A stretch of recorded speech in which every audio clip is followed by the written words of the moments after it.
Traded my NBA gear again, but yeah, I mean it's part of that world and part of that lifestyle, I think. And you know, Doug's just hoping to land at a spot where there's a little stability for him, and you know, we hope this is the one. We'll talk about last night's game and the final seconds and Marcus shot. I know you didn't play like you wanted to, but coming out with a win. Well, part of it is DePaul played really well, and you know, when Eli Kane shoots it like that, you know, they're a hard team to guard because Strus is a handful, and then you know, Marich inside was really tough for us, especially when Toby got in the foul trouble. So you know, we made a nice little comeback the second half despite some foul trouble. We had some guys come off the bench, do some really good things for us, and then, you know, get the ball to Marcus and get out of his way was a pretty good play at the end. Talk about that play, how that's set up. Well, we ran an out-of-bounds play, and to DePaul's credit, they defended it, and to our credit, we didn't panic when it wasn't there. And you know, we missed the shot. Toby gets a big offensive rebound, and rather than taking the timeout, we decided to play. And you know, Toby ran into a ball screen and slipped it, and I think just gave Marcus enough room where he felt like he could get the guy back on his heels and step into one. So you know, he practices that shot a lot, so I'm not surprised that he made it.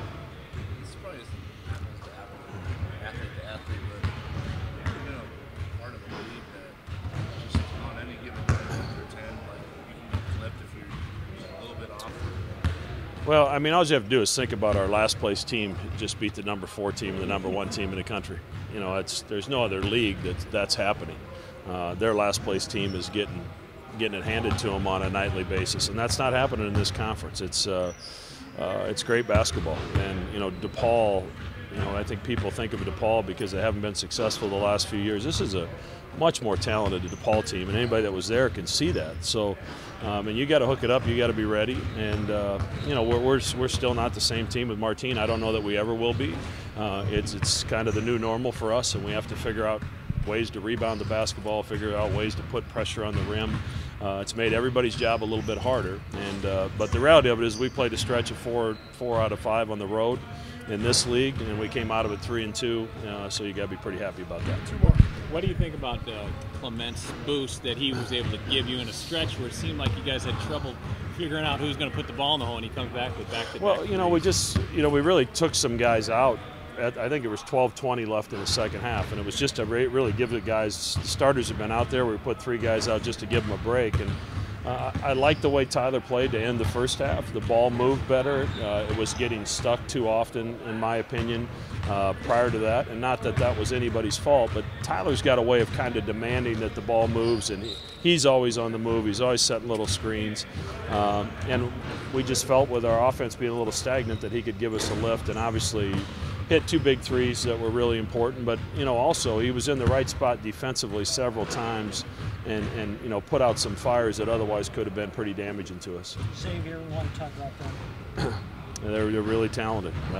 You know, obviously they smacked us at their place, and we didn't have an answer for them on the offensive end or the defensive end. So, you know, we have to kind of come up with a better plan than we had last time, and hopefully get a great crowd behind us. But, you know, Blewett and McCure are 2 of the premier wings in the league, but, you know, their big guys probably don't get talked about enough.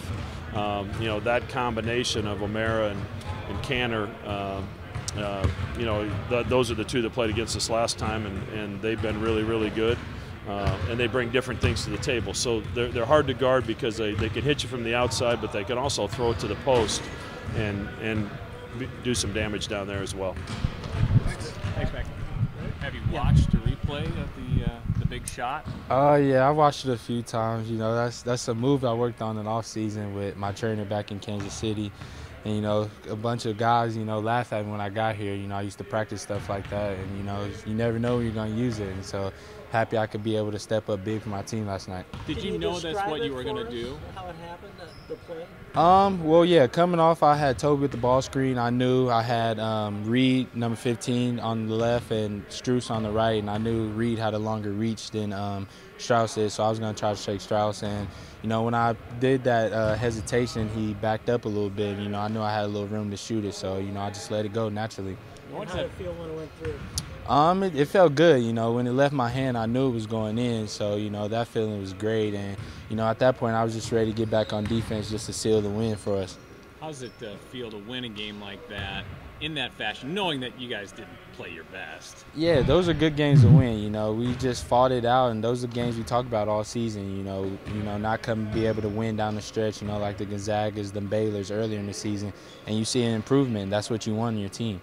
That's it, Marcus. You have had a few games now where you haven't, you've left it probably feeling we could do a little bit better. Mm-hmm. What's it going to take? You only got a couple days before a big test on Saturday. What's it going to take to kind of put it together, put a full game together the way you want to? Definitely preparation, and like we always talk about, we got to learn from our mistakes. We made a ton of mistakes against Xavier the first time, and they're a good team, and they're going to make you pay for their mistakes. So we're going to have to limit those mistakes, and it's going to start these next 2 days in practice. It's tough, playing a hard game like we did last night, but that's what it's about. 6 conference games left. You got to dig in and grind it out, and we got to come on this practice floor and get it done today. Yeah, how much are you looking forward to sort of, facing the Xavier team that you didn't play your best against, maybe giving them a better game than the first time? Yeah, I always love Xavier just because the play, it always gets up. At some point, you get a little transition going, threes going back and forth. And, I like matching up with J.P. McCure and Trayvon Blewett. So, it's definitely a great team to play, and I'm excited for this game, really, because, it's one of my favorite teams to play, and, it's going to be a great game. You interact with those guys at all in the offseason? I don't know how much players talk or anything, but do you have any contact with Trayvon or JP? Nah, a little bit JP just on Instagram. We Right. follow each other on Instagram, but nothing too serious. But I respect his game, and he's a very great competitor. I like how he goes out and compete every day. Trayvon Blue, he's one of the best scorers in the country. So those are 2 great players, and I love going against them. Yeah, you guys have had some good battles. That's just why I brought it up. You guys have competed pretty well against each other these last Yeah, that's one years. thing, J.P. McCure, he's not going to quit. He always guards me every time we play him, and he's not going to quit. No matter how many shots I made, no matter how many shots he missed, he's going to keep playing. Hey, talk to me about this Wooden Award. You're one of the finalists now. What does that, being one of the finalists, mean to you? It means a lot to me. It means I've came a long way since even last season, even my freshman year. I remember I was on this watch list my freshman year or my sophomore year, and I didn't make it even to the top 25. And last year I made it to the top 25, didn't make it to the finalists. So it just shows that I'm making strides, and my preparation in the offseason really prepared me to be in the position I'm in today. Yeah, what does that say about you to be one of the top 10? No, I'm one of the best. As like I tell my teammates, I go out and I believe I'm one of the best players on the court every night. So, it's just glad that other people are starting to realize that too a little bit. Did your hand start bleeding because you dunked so hard? Or what was up with that last night? When I went on the back door, he tried to kind of grab me a little bit, and he just scratched me on my wrist. So I tried to hurry up and get it covered before the referee said something. I was going to say, because I thought I saw some blood, and you did just dunk. Yeah, so. No, I did have a big red mark on my wrist from last night, though. So, yeah, I did. That was a lot of fun getting above the rim last night. You had a few fierce dunks. What kind of atmosphere are you expecting on Saturday?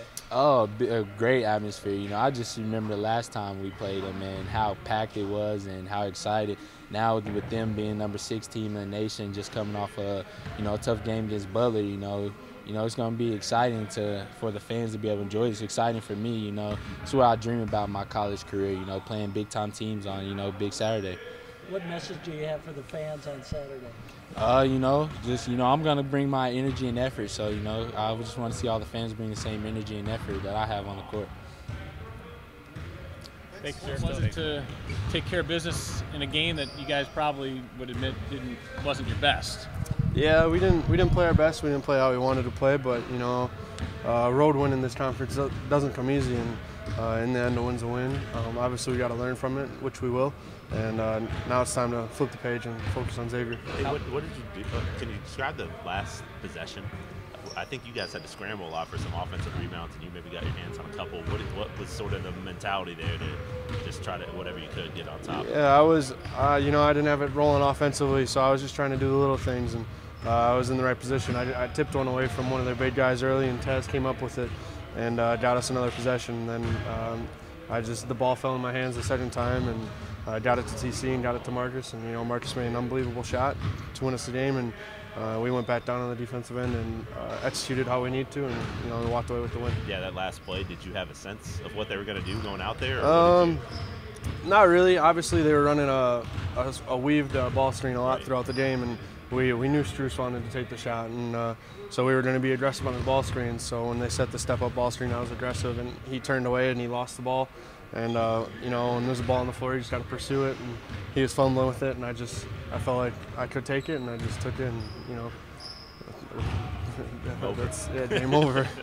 It's kind of different to win a game like that personally. Like as a basketball player, you think about hitting the game-winning shot, not like sealing a win with a defensive play. Do you? Yeah, no, you don't think of it that much. Obviously hitting the game-winning shot's a little bit different, but Coach Matt put me in the right position. We were talking about what we wanted to do on ball screens, and and Strus just gave the ball up, and I just took it, and that's literally how it just went. Go ahead. I was just going to ask. We just talked to Marcus about maybe not playing your best on Wednesday. Probably going to have to play a lot better on Saturday. How do you quickly sort of build and try to get better for a good team like Xavier? Yeah, I obviously didn't play that well. Defensively, it was probably my worst game in the post, and it's hard on me. I take pride in my post defense, and it's going to have to change. They have 3 really big guys who are willing to bang the entire game, and it's going to be a big battle down in the post. And I just got to get back to my roots, and that's the nice thing about being a 5th year. Obviously, we've been there, and you just know it's time to turn the page and forget about it and move on to the next one, because there's something better inside you. Do you feel like you guys are capable of putting a complete game together? I feel like you haven't, maybe since Seton Hall. Yeah, that was probably the last one where we put both ends of the floor together pretty nicely. We could do it. It's just a matter of getting the right puzzles and fitting the right pieces, and we're really close. We're really close, and we want to be on the uphill climb here in February and running into March with a full head of steam. And I think we have the possibility to do that, but it all comes down to Saturday and hopefully getting a win. Toby, Marcus had one of his best games, and he's now a finalist for the Wooden Award. Just put him in perspective. How good is he? Marcus Foster is he's not a Doug McDermott, but he's that caliber of a player. He's a once-in-a-lifetime offensive player, and he shoots the ball as well as anybody in the country. I don't know, he's probably shooting above 50% from the 3 right now, which is absurd to think about. And when you have a weapon like that, and when he's making shots, it's hard to beat a team. Yeah, it's crazy. You played with Doug, and then now Marcus. Those are 2 elite. One of the most. I had to guard Doug every day, so trust me. You don't have to guard Marcus. Yeah, no, I understand Doug. My man got a lot of buckets on me my freshman year, but I'm better for it. We're friends from it, so it's cool. We were just talking the other day, so it's built a friendship out of him torching me every day, so it's great. You got traded. Did you see that? Yeah, he got traded. Who's left on the Cavs team? Nobody. Anybody? You and Corver. LeBron, Corver, and JR. Unbelievable. Thanks, man. That's great.